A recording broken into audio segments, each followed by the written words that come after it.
It put me laughing. What's up, TIW Mafia? JP here. And I'm here with this bad motherfucker. He just told me he was going to try not to cuss, so I'm just going to break the fucking... I'm going to, take it right off. But Sinn, for those who don't know, had a WWE run as Kizarney back in the day on SmackDown. But Sinn's been wrestling. He came up in Canada with Edge and Christian and a lot of those guys. And now he's doing this thing down in over in Vegas, the city of Sinn. And he's got freakshow wrestling. He's got a couple of other things that I'm going to want to get into later on. Sinn, how are you today? I'm good, man. How are you? Thank you for having me. Anytime, man. Anytime. We had you. I mean, we were doing this for a long time. We had you back around the SmackDown time, actually. Yep. So we're not even going to really touch on that too much tonight, I think, because we've talked about that. You know what I mean? Sure. I want to talk about Sinn. I do a lot of interviews, and no disrespect to guys that get me on a podcast or ask me to do like an interview for type, like, whether it's for like a website or something. And then they ask me about some of those same things. And it's kind of like Groundhog Day. I'm like, you can ask me other stuff too. Like, I mean, I'm happy to answer it, but I've answered it 1,000 times. So we could talk about stuff that's going on today or this week or this year or what have you. Like, I'm down to do it easy, but I just always giggle when they ask me these questions. I'm like, you never heard me on another 1,000 podcast or any other wrestler. Like, it's like knowing Bruce Wayne's parents got jobbed in the alley. Like, everybody knows it. It's part of the. Let's just move on. Let's go to the next. Right. You can't. Right. You don't want to touch on that. You don't want them to talk about that in every comic. Yeah. It's unnecessary. But I mean, I'm happy to do it, but we could talk about other newer stuff. So that way people who have heard me on something else or any other wrestler, they're like, oh, well, I heard that. Well, what else have they got going on? The one part of it I will talk about is just because that came from somewhere very inside of you. Like, you were a freak show at that point, right? Sure. Like, I joke with a lot of guys when we're helping them kind of figure out character and this and that. Like, being something true to yourself is the best bet. I wasn't just some a-hole that went to the mall and got his face painted and said, haha, I'm a wrestler. I'm a legit circus, sideshow strongman, circus strongman, sideshow freak, all that kind of stuff. Like, I can do all sorts of crazy pain tolerance things, and from the electric chair to human dartboard, all this just crazy stuff. But that was me. That is me. So whether I'm all dolled up in, clown paint and bunnies and duckies on my boots and bloody butcher's aprons, or if I'm just sitting here in my collar and elbows t-shirt, thank you, Al Snow. It's me. Again, Bruce Wayne can kick some ass. He just looks all fancied up and scarier to the villains when he's in his cowl. So clothes don't make the man, but it is ketchup on the burger. So just makes you a little extra fancy in presentation. But now, I know you got freak show wrestling where you incorporate some of that. Do you do any of the sideshow stuff outside of wrestling? So I was a legit sideshow strongman guy on various shows for years and years. Worked at the biggest companies in the world for that. Like, I worked for the Vince McMahon of sideshow, who is Jim Rose, so the Jim Rose Circus. Okay. Guys like that. I think actually the biggest crowd I ever performed in front of, not a wrestling crowd, it was for the Jim Rose Circus. We were opening for Guns N' Roses in Sturgis years and years ago. And I mean, the noise from that crowd, I want to say there was about 100,000 unruly bikers screaming and chanting, and it was so loud you could feel the sound bouncing off of your skin. It's unreal. Did you have to play extra long? Did you have to go on extra long because Axel was late? Oh, you did it on the head. So, we did like a 5-day run where every day we opened for in between different bands. So there'd be like us, a band, us, a band, us, a band times 5 days. So smaller bands, medium bands, bigger bands. And so the main event, throughout the Monday through Friday was Alice in Chains and so forth. What was the other one? I get dropped in my head for a living, so I'm trying to remember some of these bands. Yeah, a lot of like these big, huge, God, it was Godsmack. Yeah. But actually, like Guns N' Roses was the Friday night band, the biggest, like the big blow off thing. And so the Guns N' Roses guys, which were mostly more of his newer guys at the time, they're all kind of sitting around all day with the rest of us, and Axel was nowhere to be found. And then he's supposed to go on at midnight, and so we close out our set, and we go a little long, because they're asking us, hey, can you kind of like... Yeah, you're seeing the stretch it out in the back. Like, Axel's on his way, but we don't know how long he is. So it's like He's supposed to go on at midnight. And at about 1 a.m., just as all these bikers are about to lose their minds and just burn everything down, all of a sudden a helicopter comes in, absolutely jumps out, like no mic check, no nothing, just jumps out of this helicopter, grabs a microphone, hauls ass onto the stage, comes flying out, opens it up, and then boom, and everybody was happy as a pig's in caca. So he did a show here, I want to say in the 90s, probably mid 90s, where he wouldn't go on until the Raiders game was over. Oh, there you go. And you want to see a Boston crowd get upset? Sure. Now you doing the freak show wrestling. You still take bookings outside though too, right? Yeah, so I actually focus more on individual bookings these days. Freak show is definitely like my baby, but it was a creature of love, and it was very expensive to do. And it's not like just, all these wrestlers show up and then it's like, okay, this is a good guy, this is a bad guy, give me 10 minutes, blah.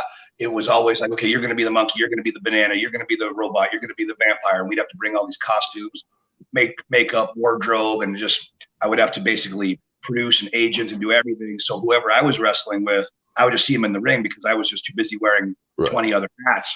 So it was exhausting to me. It was exhausting to my wife. And then again, I love the performers, and some were great, and then some were just hands out, like, hey, even though you wrote this character for me that's way better than anything I came up with myself, and you're the guy behind the curtain, I'm getting all the acclaim for it. What else can you do for me? And so I thought, instead of babysitting, 40 or 50 performers on a night, I could just babysit myself and travel out and about and enjoy that and just go wrestle and do what I was put on the planet to do. So, I am free show wrestling. When you book me on a show, you're going to get a version of it depending on sort of what the situation is, what kind of show is it? Is it a PG show, a family show, some kind of hipster 21 plus drinking crowd show? Do you want me to, go gimmick heavy? Do you want me to go, zero props or whatever you want, weapons, whatever you want to call it, whether you want me to do a hardcore show or a sports entertainment show or whatever, lucha show, so I switch all those gears, and it's me, just different gears of me. But like this past weekend, I wrestled in Green Bay on a Friday night against a local kid, super good, really. Everybody watch out for this kid. He's really good. Little high flying dude, crazy character. Like, again, very similar to me, but different. His name is Skits. Really good kid. Skylar Joy. Well, that's a shoot name, Skylar Joy. What a wrestling name if I ever heard. Right. And so we went weapons heavy on that, and like I dragged him. I literally grabbed him by an ankle and by a wrist and just dragged him around in thumbtacks, and threw him off of this. And he did terrible things to me. I did terrible things to him, and everybody loved it. And you hugged at the end of it, right? Yeah, so that was in Green Bay, and then the next night in just outside of Minneapolis, I'm wrestling Hernandez from Impact. Oh, no. So we have a very different match, but again, the promoter, and it's very PG, family oriented, but the promoter wanted some of the shenanigans. So I just put together some stuff that I figured, I would be amused by, and Hernandez would not mind doing, and all this. So, I think he had a harder time biting his lip not to giggle through the match, it's really more than anything. I was going to say, I could see that being where if you weren't the veteran that you are, that's not an idea you would be pitching to Hernandez. Right. I mean, I'm literally, trying to stick a banana in his face or, whatever. I squirted him with Windex and you name it, all sorts of dumb stuff, No, you did. You had a run with Chikara, and your character, while it's very Chikara-like, is also not very Chikara-like of what Chikara was at that point. Like, you're very character-driven, but not very, like, they're almost G-rated. Right. Yeah. I mean, I remember I think I said the word bitch at some point, like, I don't remember, and they started chanting, like, watch your language, which amused the heck out of me. Yep. I'm like, sorry, all right. And, I'm trying to play with the audience. And it was a fun crowd. It was good, always a good time. I have nothing but fun memories of Chikara. What I always appreciated about Chikara was the audience was very much in on the joke. Sure. Yes, sir. Absolutely. The slow it down chants, and they wouldn't chant, you fucked up, it was you messed up, or, And they knew to play by those rules. They knew it was you'd be tearing the fabric of time if you swore there or you did something like that. Yeah, which is very not a Philadelphia, not what you think of when you think of a Philadelphia wrestling company. Sure. remember doing one of those shows, and we were at the ECW arena, and still, I mean, they steadfast to those uber PG rules, which amused the heck out of me. Yeah, that's. Meanwhile, you got like Balls Mahoney banners hanging up in the rafters. Right. Now we get a couple of people have commented on some of like this video is live on YouTube, Facebook, and all of that stuff, and we had a couple of people commenting with questions. And Joe Salenza wants to know what was the highlight of your career. Oh boy. Well, I'll pick little snippets of a few things because that's just such a wide open thing. But I'd say, one of the things is becoming best pals with my idol, who ended up being my opponent, who ended up being my coach, who ended up being, one of my best buds. The brother I never had was Jake the Snake Roberts. So just having Jake in my life is to this day still surreal. I mean, we just joke and goof off, and he's Uncle Ori to me.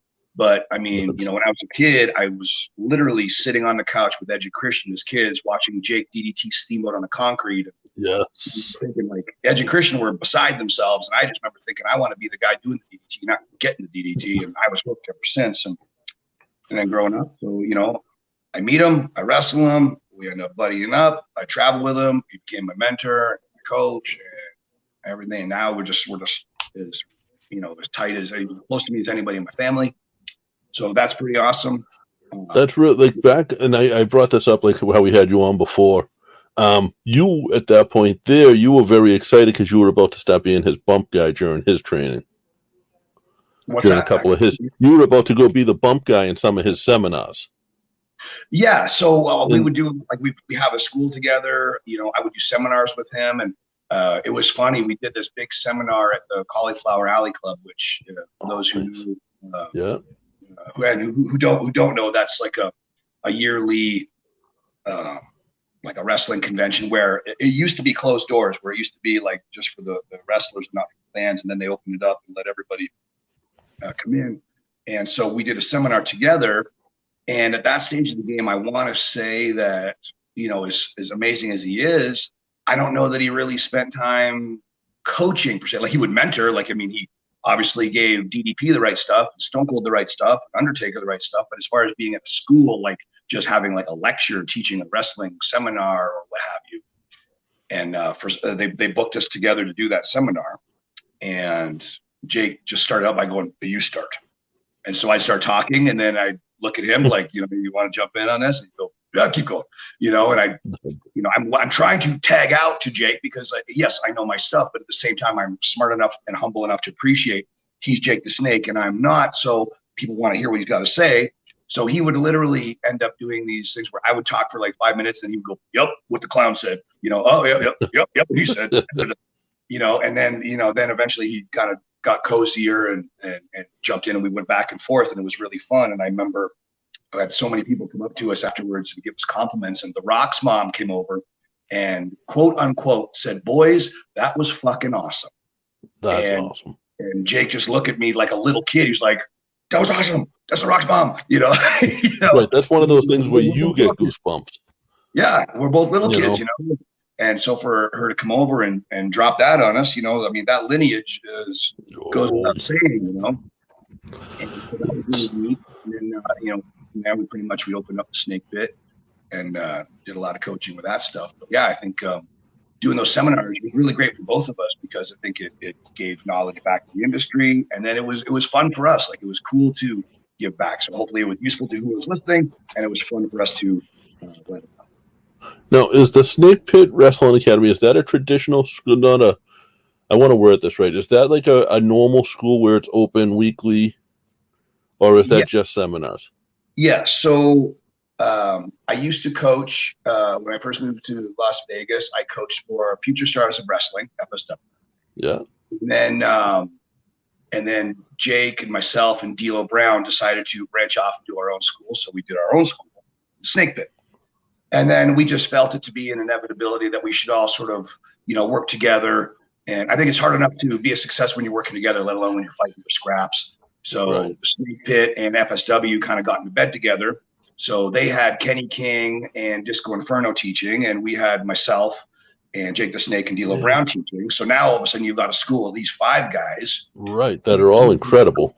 Yeah. Not to mention other very regular drop-ins like Kikutaro, TJP, Davari. And then on top of that, then we have a lot of seminar guys coming in. So we would bring in different, everybody from Matt Hardy to Hurricane to Gangrel to Al Snow to Jimmy Hart to Ricky Steamboat. List goes on and on. So it was pretty damn one-stop shopping, if I do say so myself. I would have given my right leg for that when I was starting. Yeah, I don't think. I mean, with Jake, I don't think there's ever been a guy who wasn't supposed to make it, who made it as far as he did and did everything he did in this business. Sure. And I say wasn't supposed to make it with the utmost respect. I understand. But like the world was against him. Sure. Yeah. Join the freaking club. So when the going get tough, the tough get going. Exactly. I'm such an artsy guy. I preface so many things, and I learn, and I'm inspired by so many things. And it could be silly things or important things or whatever. But when you stumble over something, and it just speaks to you, no matter how cheesy or cool or this or that it is, whether it's something in a song, a movie, a poem, a comic book, video game, whatever, wherever you draw influence from. And I remember I joke with my kids all the time, and I tell them, like, I reference my favorite wrestling match all the time as I explain metaphors and psychology. And my favorite wrestling match of all time is Star Wars. So I'll always explain, I'll break it down. Luke needs Darth, Darth needs Luke. Luke is the underneath babyface. He's kind of the cosmic Ricky Morton. He's fighting uphill battle only to get to this main event villain who's destroying planets just for shits and giggles. So all these things. So one of the things that really spoke to me, not Star Wars related, I consider awesome cheese was Young Guns. I think the Young Guns mantra of Billy the Kid saying, "I shall finish the game," always kind of spoke to me of and Jake had that really to me. It was just like when you stare across from your opponent, the fans don't know what you have in store. And so whatever you're going to deliver with your opponent, dance partner, whatever you want to call them, I think if you're not buying it, the fans aren't buying it. So if you don't put that devil in the details and really bring it to life, the fans aren't going to buy it. Now, you could take something so dangerous and so brutal and you could throw it away, and then the fans will throw it away. Like, for instance, a Canadian Destroyer to me is one of the coolest things I've ever seen. And now a lot of wrestlers just turn that into yet another move. Like, guys are jumping up, running around 2 seconds afterward. So all that tells the audience, all that educates the audience into just saying, no big deal. But if you sell a punch like it's bloody murder, which you should in real life, that punch is way meaner than any hurricane or power bomb or whatever. Like, that punch in real life, that's the deal breaker. That's the peacekeeper. But guys hit each other 10 little whiffy times and then whip each other out on the ropes. See my chicken over there, Reese. Got a house chicken in here with me. Just if you hear a cockadoodle doing it, it's not Jake making funny noise. It's actually a chicken. So. That is tremendous. It's how you. I know exactly, Snoots. It's how you put over things. Is how they're going to perceive things. So if you make it important, fans will take it as important. If you throw it away, the fans. It drove me nuts as a fan, and I think it kind of started. And you can correct me if I'm wrong, because you might have seen it way before I did. But that kind of started with the super kicks. Well, yeah. I mean, when Shawn Michaels did it, it was very new. It was exciting. And then when guys, whether it's a super kick or anything, if you take something awesome and overcook it and overuse it to all ends, that awesomeness becomes mundane. And who needs typical? You want special. You didn't kick out of the P.D. Williams Canadian Destroyer. You didn't kick out of Shawn Michaels super kick. Something might have happened to stop the count, but you didn't kick out of that. Yes, sir. Exactly. And I think the only person I've ever taken a Canadian Destroyer from was P.D. Williams. So there you go. Now I'm looking at my childhood behind your head. What's that? But I'm looking at variations of my childhood right behind your head. Oh, yeah. Yes, sir. But they're different than what I grew up with. Well, so again, I'm an artsy-fartsy guy, and I dabbled in customizing some of these old school toys. Like I think the new articulated action figures they're nice, they're cool, but it's just not my wheelhouse. Whereas those 1980s LJNs, which you see behind me, well, you see I'm just trying to whatever. this side of me. Yeah. Those are from the 80s. That's my childhood. That's nostalgia. And so I dabbled in customizing them and kind of refurbishing them years ago. And then I left it be for years. And then when all the pandemic hit, I know, Snoots, I know. My chicken is very, very unruly today. That's all right. During the pandemic, I just sort of, just to kind of kill time and take my mind off of the planet, started doing that again. And then that hobby kind of turned into a side hustle. And since I couldn't wrestle for a lot of the pandemic, not that I wouldn't want to, I was ready to go. Any promoter that was going to book me, I was down to feed my family, but shows were few and far between, and for a while non-existent. So that hobby turned into a side hustle, and I could sell some of those. I'd have fun making them, and then I'd sell them, make a few bucks so I could feed my family, and that's how all those guys behind me came to be. That is like, I grew up. I'm the same way. I'm 47. I grew up on the LJNs. I don't have any now. I have a couple inbox elites, the recent ones, but I have the Paul Orndorffs, the Jakes. You know what I mean? I don't have the new guys that are out there. I used to tease Jake, like Jake's. I don't know where is the original. So he's up there somewhere. I'm not going to jump off the camera to grab, but the original Jake has his hands kind of up in this weird "don't shoot" kind of position. And I would tease him. I said, "What marketing genius thought of this pose? Like, how are you supposed to DDT anybody with your arms up in the air?" And he's like, "Brother, I didn't make that freaking decision, brother. Nobody did, apparently. Right. Did you watch the Netflix special on the figures? No. So there's a Netflix, the Toys That Made Us on Netflix. Oh, yes. Yeah, where it was like the LJNs and the He-Mans and the G.I. Joe. Yes. Yeah. So on the wrestling one, they were saying they got the names and they got the faces, and then they just put them into what they thought were wrestling poses. Right. Yeah. If you look, like I remember teasing, I joked with Edge one day because he is the biggest Hulk Hogan fan ever. And Christian and I would get yelled at by Edge as kids if we scuffed his LJN Hulk Hogan. Oh, so that was the easiest one to scuff. Yeah. He's like, "Quit it. You guys are playing with him too rough. You're going to scuff Hulk Hogan." And we get so upset. Me and Christian would just kind of giggle and whatever. And when Adam would walk into the other room, we would just clang. We beat the shit out of Hulk Hogan and all this stuff. But anyway, so I told him one day, I said, "Hey, I'm going to get you upset here. Watch this." He goes, "What?" I go, "Go look in your old LJN box and go look at Hulk Hogan's fists." And he's like, "Well, why?" And I go, "Just do it. You'll know." And so he comes back totally pissed off. He's like, "Son of a bitch," and all this stuff because a true fighter knows how to make a real fist, not an actor fist where your thumb is up on this, like thumbs in, thumbs. Every red-blooded man thumbs in on a fist, and whoever you can put your thumb out, it's probably gonna break when you. So ridiculous. It's if you punch with your thumb out like that. Where's my camera? There we go. You're gonna break your thumb. First punch. The actor punch, the David Caruso special. You're absolutely, like, I grew up in the city, so I've thrown a couple. Right. When you look at some, half of them have their thumbs out, and they're just in these weird poses. And whoever sculpted a lot of those old school LJNs didn't know much about wrestling. Like how even just if you look at some of their knee pads or some of their boots, it looks like kind of like spaceman or something. That just doesn't look right. And so weirdly, I get the silly compliment of like, "Man, your stuff looks better than a lot of the old school."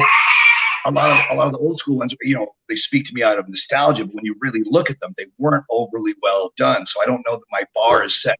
So my bar is set not too high because the original ones were not so amazing. They're just your childhood. So you look at all these fancy toys these days, like those Spawn toys and all these Rob Zombie toys, all these look so amazing. Whereas you look at the stuff that when we were kids, like they looked like little kindergarten-y ridiculous things that were so simplified compared to what they have now. But I want them to look detailed and fun, but at the same time have that LJN simplicity and so forth. They come with 4 or 5 sets of hands. We were happy with Kung Fu Grip. That's right. Yes, absolutely. Now, how do you feel as I got excited for it, and I haven't bought the figure yet, but I'm going to. But as a customizer, as someone who takes some of the old LJN figures and probably made some of them into some of the newer wrestlers of today, I'm sure. Yeah. How do you feel about the Cody Rhodes LJN? I haven't seen it up close. I'd like to hold my opinion until I actually see them, where I can actually like hold it and process it. The pictures of it look fine. They look neat or whatever. I think maybe some of them. I just saw the Cody one. I didn't see any of the other ones, but I just saw a picture of it. I didn't hold it or see it. I don't know if the size thing is correct. Like when they made those WCW ones, and they were just a little bit smaller than the LJNs. Right. They look kind of like not as cool, but just because the size is wonky.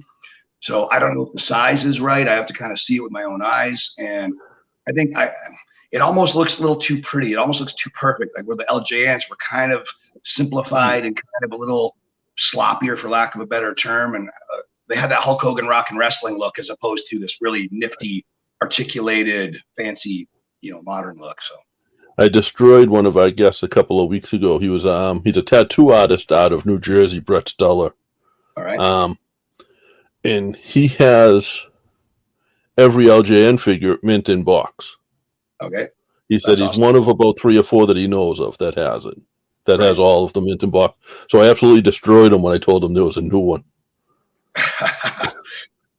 Well, I mean, I get technically, right? Yes. I don't know, but yeah. I don't know. Again, I have to see it. Like I don't want to poop on it. I don't know. I want it to be cool. It's like when I go to a movie, I don't want to go there just to shit on it. I want to enjoy it. When I watch a wrestling show, I want to enjoy it. I'm not that.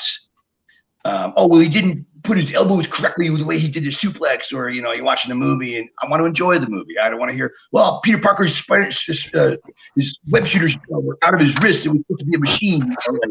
Just enjoy the freaking movie. The same as a wrestling match. Like you like it, Oh my God. You just nailed that too. I don't think there's any two groups that are more critical than the internet wrestling community and the Marvel movie universe. I'll tell you something right now that will get me so much hatred from the term smart mark, which makes me giggle.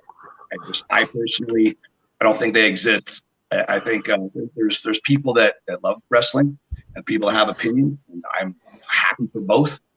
But I think if you haven't been in the ring, you're just guessing. You have no idea what the wrestlers are going through. So it's just simple to get. Again, I've been on set. I've done stunts for movies. I've done little bit roles in movies, but I don't know what it takes to put a movie on A to Z and produce it and finance it and all these things. So it's very easy to go, I didn't like Spider-Man. I didn't like Star Wars. I didn't like this. I didn't like that. Or I didn't like WrestleMania. I didn't like SummerSlam. Or I didn't like Rampage. Or I didn't like Dark or whatever, Impact or whatever the heck is going on. Just realizing these guys and girls are busting their asses. Right. Swimming like salmon upstream to make people happy and to do terrible things to their body, even in the realm of, scripted sports entertainment, whatever they think it is, which is not necessarily scripted. It's such overly simplified way to think about it. But there's so many fans, like, I'm not a Justin Timberlake guy, but I've seen fans go, I hate Justin Timberlake. Why do you hate it? That's a strong word. Like, do you not realize he probably spent a lot of time honing his craft and, networking and everything you need to do to become a success. So when you see wrestlers, guys, girls, whatever, realizing what did they go through? What did they put their bodies through? What did they put their families through? What did they do? And people, it was their choice. Yeah. But still, like, it's kind of like, what did you do? Right. You went to the show and you brought a notebook and critiqued it and gave matches 4 stars. It's funny. It's like the ending of that Jay and Silent Bob Strike Back. Like those fans that are saying stupid, crappy, mean stuff online would be knocking their knees, shivering to get your autograph in an airport. It's the same. And again, I'm going to spur, I'm sure, so much hatred about saying that. But for the people who love wrestling and just love being entertained, I'm super respectful. For the people that just want to poop on it because they got nothing better to do, or maybe they're not happy with themselves, 2 words for you. Here's the thing is, I'm not at all trained. I'm not a pro wrestler. I've sat in because I was hanging out at the schools with some of the trainers. I've sat in on some training sessions. I don't know shit in the ring. Sure. Well, I'm not smart. Let me put it to you like this. Whether you're a fan watching, or you're an armchair quarterback watching, or you're an aspiring wrestler watching, or you're an advanced wrestler watching, or a writer or a producer or a promoter watching, you can see it on TV or at a live event. You can hear it on TV or at a live event. You cannot feel it. So you don't know what hurts, what doesn't hurt, what's easy, what's not easy. And some stuff that looks easy really sucks to do. And some stuff that looks like it really sucks is really easy to do. And that comboed with dealing with the politics of shark-infested water, these shows backstage, and other ideas and nepotism and friends and rivalries and this and that aren't even storylines. These are just the real life cattiness of, any, music, acting, sports, whether it's wrestling or baseball, football, whatever. There's going to be politicking and there's going to be shenanigans and all this stuff. So people are just so unaware, and they hear the little dirt sheet rumors, which is just, it just scratches the surface. So you just don't know what those guys and girls are going through to entertain you. Now we jump around a little bit. Bobby D on Facebook wants to know, who's your favorite band? Because we were talking about the music, and also who's your favorite wrestler to wrestle? Like, what's been your favorite match? I guess. Okay, so first, favorite musical band. I go through different moods, but if I really had to go pound for pound, I'm going to say Twisted Sister. Nice, nice. Because I definitely don't want to take it.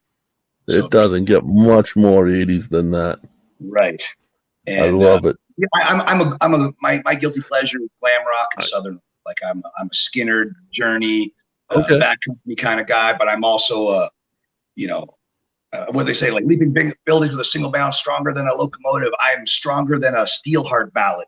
I'm a Steelheart, Twisted Sister, Skid Row, Motley Crue, all that kind of stuff. I got into all of that. Like I got into, I was a hip hop kid. I grew up in Boston. Like listening to rap, that was my thing.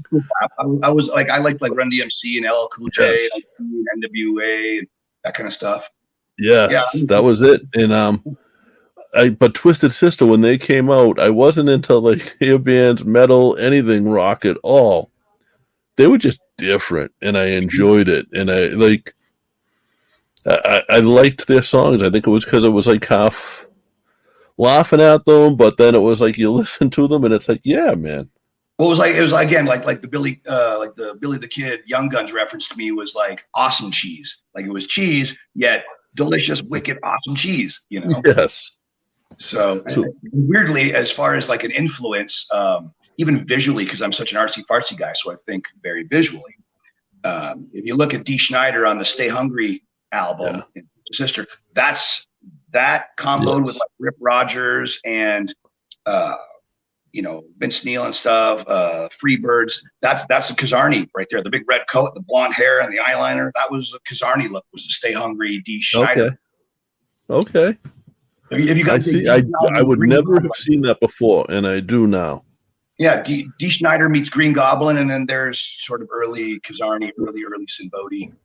Now, you didn't always do the face paint, right? No, I've done like different versions, some more, some less. Sometimes not at all. It just depends. But it was face paint, just like Bret Hart would say that he wore the sunglasses in his promos because he was maybe shy, and it was a nice place to hide behind glasses. Okay. The face paint is kind of the same. It's sort of a mask. Like it really, you kind of don a new skin, and you can get away with saying a lot more with clown paint than you can without clown paint.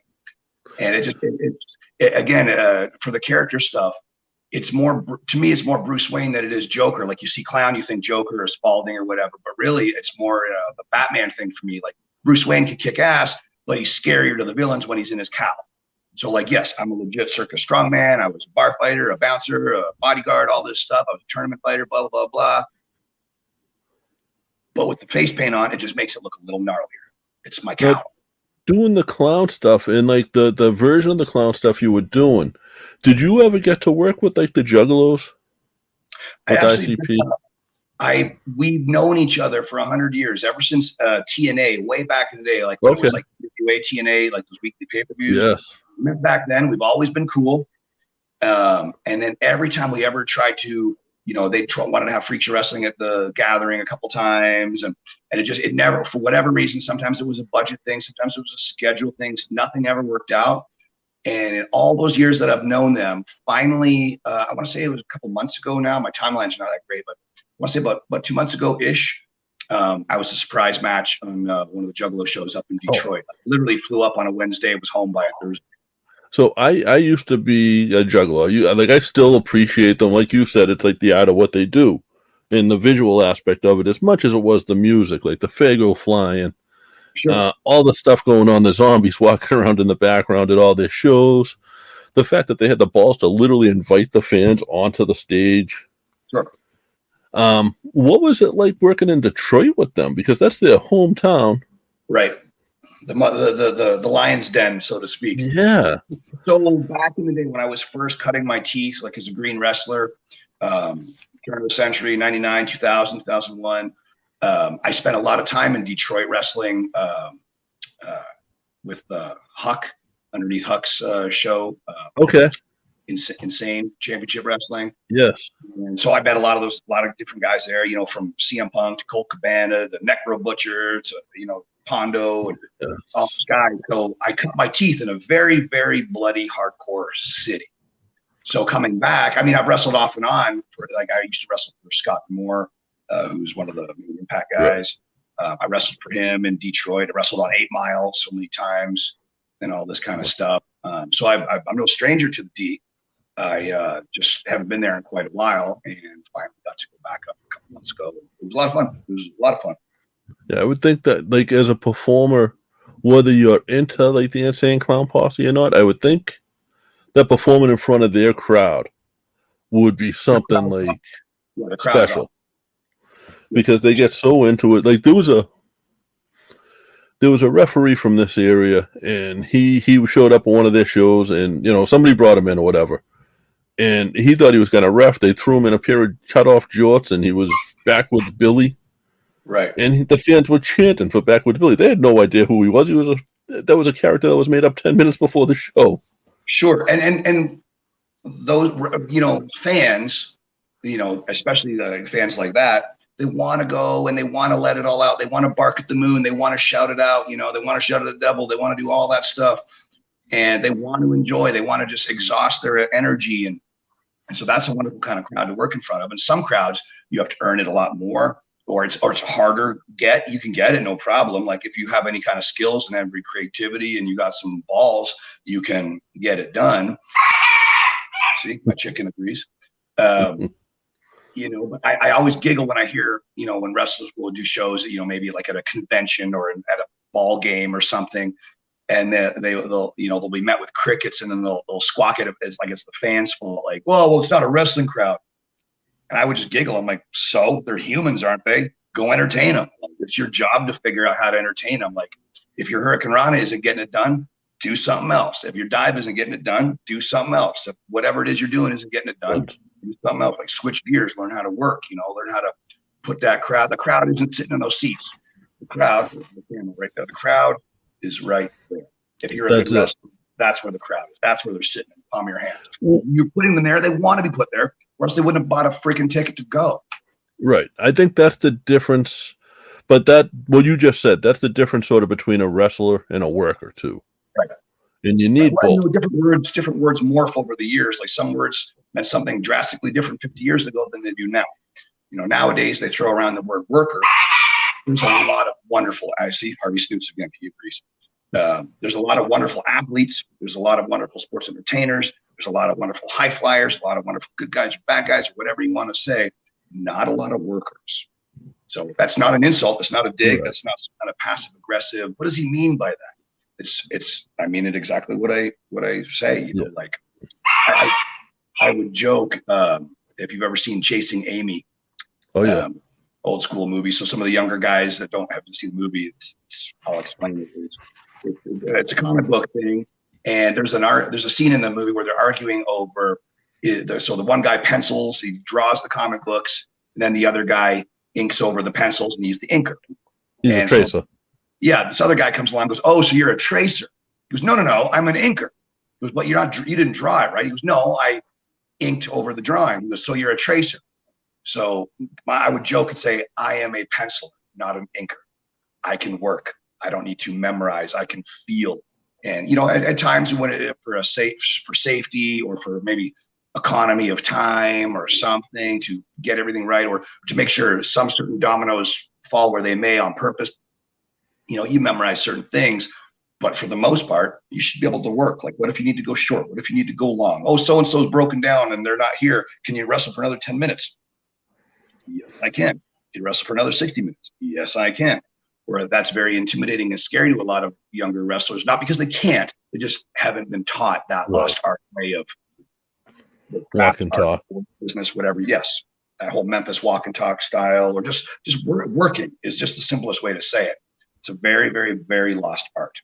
And then you would get guys who would hear me say that would listen to this and go, oh, what does he know? What has he ever done? I'm a walking hard drive with Jake the Snake's knowledge. I have been in the ring. I'm in that unicorn age bracket where I've wrestled damn near everybody in the 80s, but I'm young enough where I can wrestle with all the youngsters in the now. So I'm happy. I'm not an old, grumpy, jaded guy, but I don't like this high spot. I don't like these high flying. I like all the cool moves. I just want to see it come together with the right work rate, with the right stories to get the right mileage to generate the right emotional satisfaction from the audience. When people say, where have you been or what have you done, and question you like that, like that's one thing. If it's a student going into your school, one, they should know where you've been, but they should question it as well and say, hey, what have you done, to make sure it's the right school. But if it's just someone random, when you're giving someone advice and they're stopping like that, ask them what their day job is. Right. And well, that's the thing. It's like, so again, I'm not a better human than anybody that's a wrestling fan. I'm not as much of a wrestling fan as anybody. But it's just, I think it's a very obtuse way to think, like, I hate Robert De Niro. Oh, yeah? Well, he might not be your favorite actor, but realize he put his time and he really learned how to do this thing, or this guy, or this musician, or this athlete, or this whoever, or whatever. They probably put their time in the way you put your time in doing whatever it is that you are on the planet. Whether you're a lawyer, a forklift driver, or a waitress, or a stay-at-home mom, or a stay-at-home dad, or a this or a that, whatever you did to become who you are. Imagine how many hoops you jump through. Same thing for those wrestlers. Same thing for those rock stars, athletes, actors, whatever. So it's and I think you don't have, like, if I was to be like, hey, you crappy forklift rider, or hey, you crappy accountant, you idiot accountant, what do you know? Like, that would sound pretty damn rude. So I think a lot of fans, when they're online running their yaps, don't realize, of course, performers have thick skin, so they're going to get used to idiotic opinions. But those fans or humans should just kind of maybe realize, those people have emotions too. Like, did you hurt so-and-so's feelings if they ever even saw it in the first place, And the argument will be, well, if they don't want to be entertainers and be under scrutiny, then they shouldn't be entertainers. So that's fine. We all have thick skin. You can scrutinize accordingly. But I think out of I may be talking about manners is maybe where I'm getting at. Yeah. If I didn't like your shirt, I don't necessarily need to go, I don't like your stupid shirt. I just might not say anything about it or whatever. I like your shirt, by the way. Do you have a promo code for them? I certainly do. If you if you go to the Collar and Elbow site and you type in Sinn Bodhi, we'll take care of you. I will put that in our show notes, so that'll go out. Yeah, check with Collar and Elbow. I've got very good standing with Al Snow and Collar and Elbow, and also Pro Wrestling Tees, / Sinn Bodhi, all that crazy stuff. Well, so all those companies, both Pro Wrestling Tees and Collar and Elbow, are wonderful companies, and they do a lot of great things for charity stuff. Like, when they sell those Shad Gaspar shirts or money, whatever, like that money goes to those families. So that's a pretty awesome thing. Like Al Snow or Ryan and so forth from Pro Wrestling, they don't have to do that. They do that to be just humans, So right, and both of those companies sell enough shirts without doing that. So right, for sure. Like they are really wonderful people, wonderful companies. Now, I have a selfish question. Actually, I have two selfish questions. Right. The first one, and they're not really wrestling related, I guess, sort of, but do you have a figure that you customize that you're most proud of? Oh boy. Yeah, I love figures. If you can't tell, like especially those LJNs. So that's. I have a lot. So I'm going to move the camera. I just finished. I was a couple weeks ago. I made the Ricky Steamboat from. It was actually from a match that I saw as a kid. It was it's called the Big Event. It was when Hulk Hogan, get clobbered from behind by Paul Orndorff, and the Machines. Right. And the Machines wrestled Bundy and Stud and Heenan, and so it was the match where. Ricky Steamboat had his dragon, his little alligator there. Yes. And Jake had his snake, and so I customized the Ricky Steamboat from that thing, and the Jake from my favorite Jake match, the Steamboat from my favorite Jake and Steamboat match. That is awesome. The Steamboat from that match from when I was a kid at the Big Event in Ontario, and then the. Oh, you were actually there, huh? Yeah, I was there because that was a great show. We were there as little kids, little teeny boppers, and And then the Jake one that I made has the red tights that says DDT down the side when he wrestled Macho Man on the on Saturday's main event. And to me, that's, if I had to pick a favorite match, so I think you asked me that earlier, and I don't think I answered it. I'd have to say my favorite match to watch, probably if I had to pick one, would be Jake versus Macho Man, in that when it was, you never saw good guys fight good guys or bad guys fight bad guys. It was just such a way out left field booking at the time. Like, my brain was blown as a kid. I'm like, what's going on? And they're both bad guys. What's going to happen? The fabric of time is going to rip. It's going to be crazy. And I remember Jesse the Body on commentary painting a wonderful story saying, I can't remember if it was like Gorilla Monsoon or Vince, whoever it was, might have been Gorilla, who was calling with him. And he said, it'll be interesting to see how this plays out and see which way the crowd favors, because both of these guys are notorious rule breakers. That's how he put it over. And my brain was, I bit hook, line, and sinker. I'm like, yeah, I got to see. So Jake sort of ended up taking the baby position and Macho took the heel position, and it was an amazing match. So long story short, Jake wearing those tights on this little toy from that match. That's awesome. And no, what about different reasons? They're over on the shelf where I would show you them, but I mean, I made this little Django. He's just sitting on my desk, so my God, pull him up. I can't see. There it is. That is, no, I don't have the eye to look at one figure and see a different figure, so that's something special. And that Papa Shango is amazing. You put most of them on your Instagram, right? Yeah. If you want to see any of that stuff, you can see it on my Facebook, my Twitter, my Instagram. So what I would do is sometimes I would hand sculpt certain things. Sometimes I would get 3D printed heads. Sometimes I would enlarge some of those Hasbro heads. You can use different kind of chemicals to make a larger mold and whatever. This guy specifically his head is a Hasbro enlarged head. So I enlarged it with chemicals and whatever, and molded it. The body is actually not an LJN. The upper body is from a vinyl Andre the Giant kind of superhero figure. Okay. And the legs are from this same Hulk Hogan, this old school Hulk Hogan, who's a pretty. So the legs are the same as those legs. So there's my little nerdy toy sidebar for you. Oh, right? That is so. Now, the other two. Today's episode is brought to you by DB. DB is a Scandinavian brand that makes backpacks and bags to help people on the move stay ready for anything.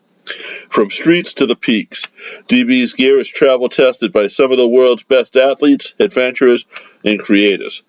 Over the past decade, DB has designed and developed, released and refined the best bags in the market. With DB's patented hookup system, you're able to attach smaller products to your backpack, roller, or tote. Guys, you know damn well when you're traveling and you don't have enough pockets, there's not enough room in your bag, you still got something, just clip it on and you're good to go, whether it's going through the TSA checkpoint, going from the car to the hotel room, or you're backpacking through the Elks. We are teaming up with DB to exclusively offer our listeners 10% off your next purchase by using the code POD10 or go into the link in our show notes. DB, it's time to move on. It's time to get going. Things I have to do is we give away a figure every week. We're giving away, I'm a football fan. I'm in New England. I don't necessarily care for this guy anymore, but football season's coming up, so we're going to give away the Rob Gronkowski Elite figure. Because I thought it was fitting. I just got to spin a wheel real quick. I'm going to bring that up on the screen right now. If you don't mind, it just takes us a minute. Sure.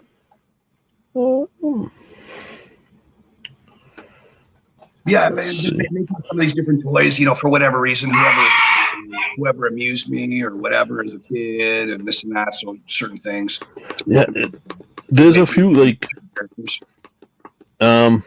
I've seen a few people do it at your level, and there's not a lot that can customize them at that level. It's you, and there's another. He was a wrestler. He's sort of retired now. He was out of Boston, but he moved up to the Northwest area. Dave Cole, that he does the Funko Pops. Oh, gotcha. And so I've seen some really great other customizers that are really great, and we kind of sort of buddied up during the pandemic and stuff, and traded ideas, and we're kind of like little kids just nerding out over these toys, and this and that. A couple of guys were very giving as far as little advice, little tips, and little do's and don'ts and so forth. And and I keep up with those guys to this day, and they're all great guys.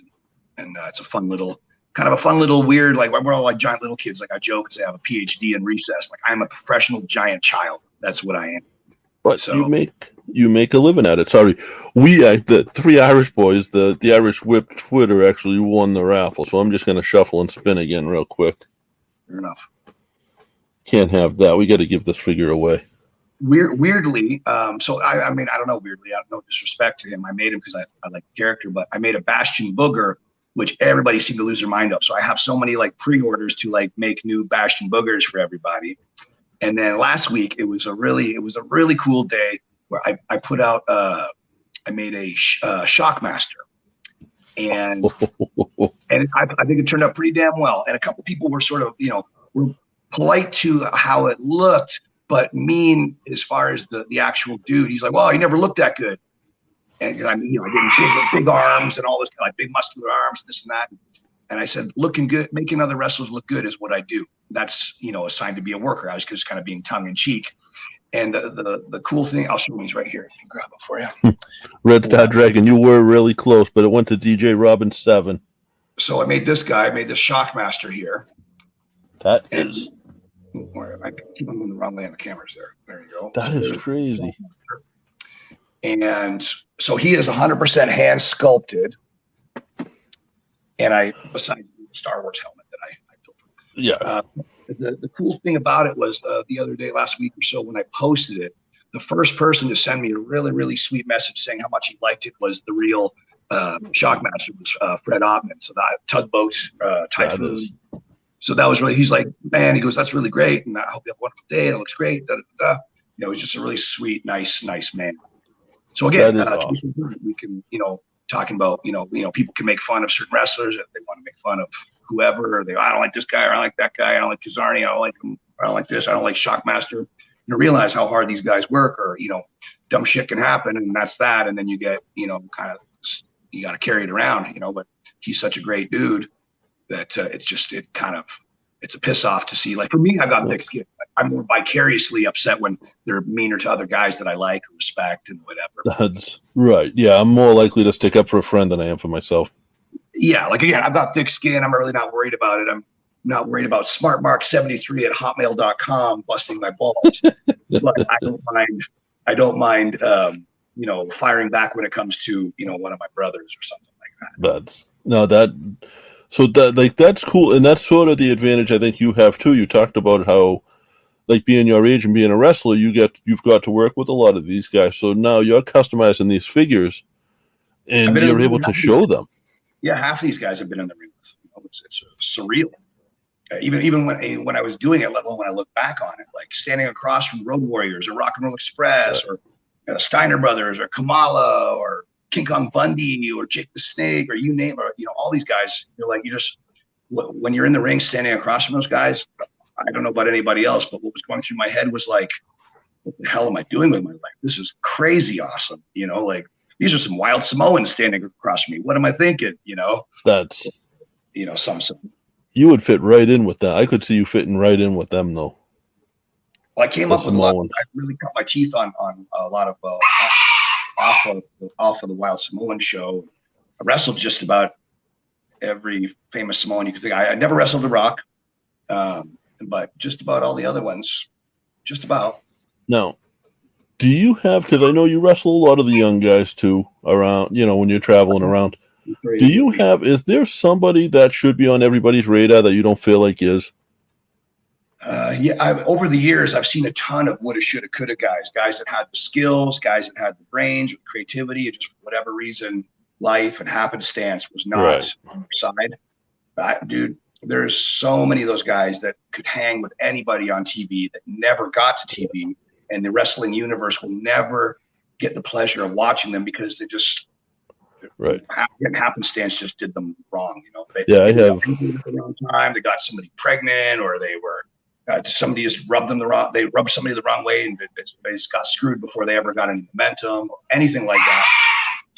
But as far as new, I will definitely favor one of my students that's coming up. So again, super proud of Zoe Stark, Karrion Kross. These are some of the kids that came out of my school. Super proud of them. And there's just so many. There's Chris Bay. There's so many of these guys and girls that I'm so damn proud of. But to answer your question, one of the kids that I think is, so I have a bunch of them, but the one that right at the front, the one that I think is closest to getting it done is Matt Vandergriff. Okay. He can fly like he doesn't pay attention to gravity, but he can work. He can work off the fly. He can memorize. He can be a good guy, a bad guy. He's big enough that he can hang with a heavyweight, but he flies like a cruiserweight. He's, just I can't tell you enough great things about him. And I'll actually be wrestling him in Vegas tomorrow at Future Stars of Wrestling. So you guys go check out Future Stars or FSWnetwork.com, I believe. What else do you have coming up for shows and seminars and things like that? Yeah, I do a lot of seminars all over. I teach at the FSW, which we affectionately refer to as the Snake Pit still. But once we merged FSW and Snake Pit, for business purposes, it's FSW, but, we affectionately call the student ring, like the training ring, the Snake Pit. I do my Facebook Live sometimes from there. Okay. But yeah, when I travel, I'll do seminars, I'll wrestle, do seminars. And, but yeah, tomorrow I'm looking forward to dancing with my kid. That is cool. We'd love to have them on. If any of your students, if you want to get them onto a podcast, just let us know. The door's open. I'm sure I could make that happen. And, we're easy. We don't. We go out of our way not to look for like trouble. You know what I mean?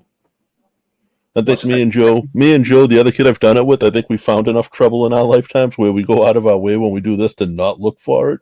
Sure. And just have fun, like shit, Well, so right there. So like, yes, there's a lot of hard work. There's a lot of stuff you do not see. Like so much stuff happens behind the scenes, and like wrestlers will joke and say, hey, to any promoter in the world, wrestle for free. You're just paying for the other 23 and a half hours a day. You're paying for the travel. You're paying for the dieting. You're paying for the weightlifting. You're paying for the fancy costumes, all that stuff. But the actual match, that's on the house because we love this shit. So, love of the game is as cheesy as it sounds. Smiles on faces. That's the name of the game. If it's selling tickets, making people hoot and holler, and keeping the wrestler safe, it's correct. My buddy Anthony Green, I think you might have wrestled him at one of the Vegas shows he did. He just posted something very similar because, he just had he's open for bookings now after his release, and he was posted a picture on his plan on the picture on the plan said, "I wrestle for free. This is what I get paid for." Yep.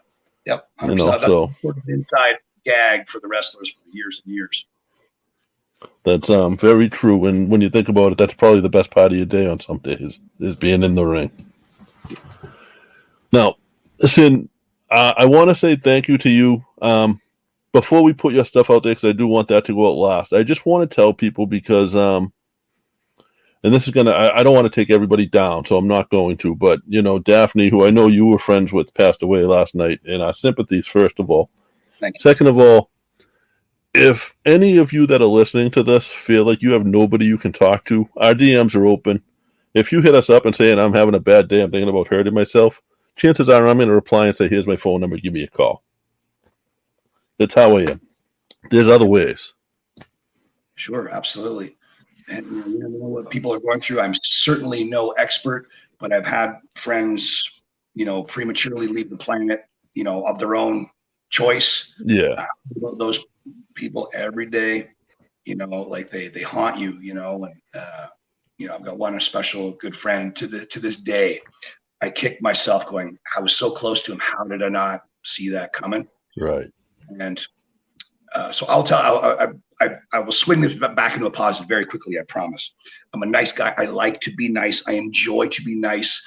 It is my mandate to put smiles on faces. That's my job. That's my privilege.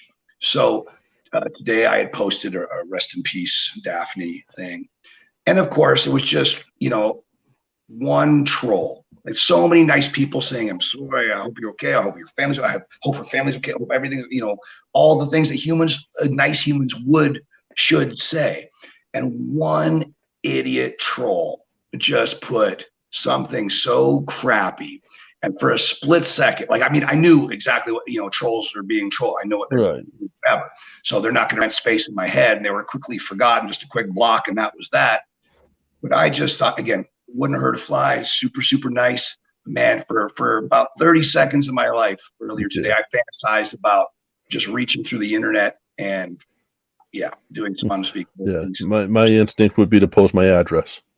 Right. Yeah, I'll fly you up. Sign a waiver. I'll fly you up. Meet you in any alley you want.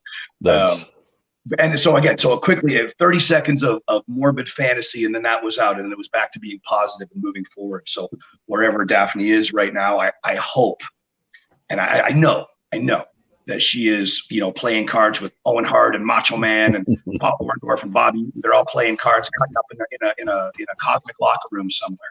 And so anybody that would think to get some trollish rise out of the misfortune of another person, they have to live with themselves. I block that person, and that's that. I'm done with that person, but that person has to live with themselves forever. Right.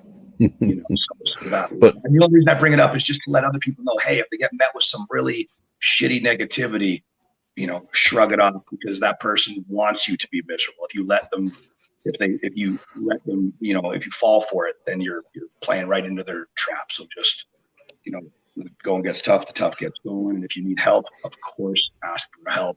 Ask for a professional. Like I tell my brothers, hey, if you're sad, you need something, I'll call you and tell you a joke. I'm not going to know how to tell you the right things. Right. I'm not qualified, whatever, but I'll tell you a joke, or I'll listen to you. And if you want to cry on my shoulder, or if you want to, whatever,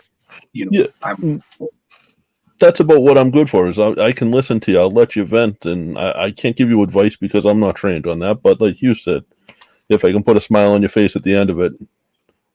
I remember, and I'll bring this back to Jake the Snake, who, some people love him. Some people think he's crazy. Some people think this, some people think that. I've only ever seen the good side of Jake. He's always been nothing but a big brother to me. Awesome. So when I got divorced the first time, I was very upset. I was fully in control, but I was very upset, like stupidly, super duper upset. And I remember him just calling me every day. Are you okay? You need to hear a joke. Would you want me to fly in? We'll go get a bite to eat. Whatever. And he would dwell on the nicer side of things. But I remember him sort of kicking it off, saying, because he's seen his share of really horrible things. And I remember, and I will never forget, I will never not be grateful for him saying this. Like, I was so upset, and he just said, brother, you better not do anything stupid, because if you do, I'm going to do the same thing, and I'm going to follow you wherever you are. I'm going to bug the shit out of you every day. So just keep your shit together and prepare. And it struck me, like, as sad as I was, it struck me funny, and it struck me sweet. Like, it struck me like, he was saying something so powerful, but said it in such a playful way that it forced you to kind of giggle. Like I could do that to my kid when she's grumpy. I'll make funny faces until she smiles, and she gets so mad that I made her smile. It was kind of one of those moments, and he is definitely a good brother. And so, lean on people, whoever's out there. I'm an expert in life, and at least enough to know, lean on people if you have to. Now, Sinn, where can they find you on social media? Sinn Bodhi everywhere? Yes, sir. Facebook, Instagram, Twitter, Sinn Bodhi, SINNBODHI. And on my YouTube page is Freak Show Wrestling.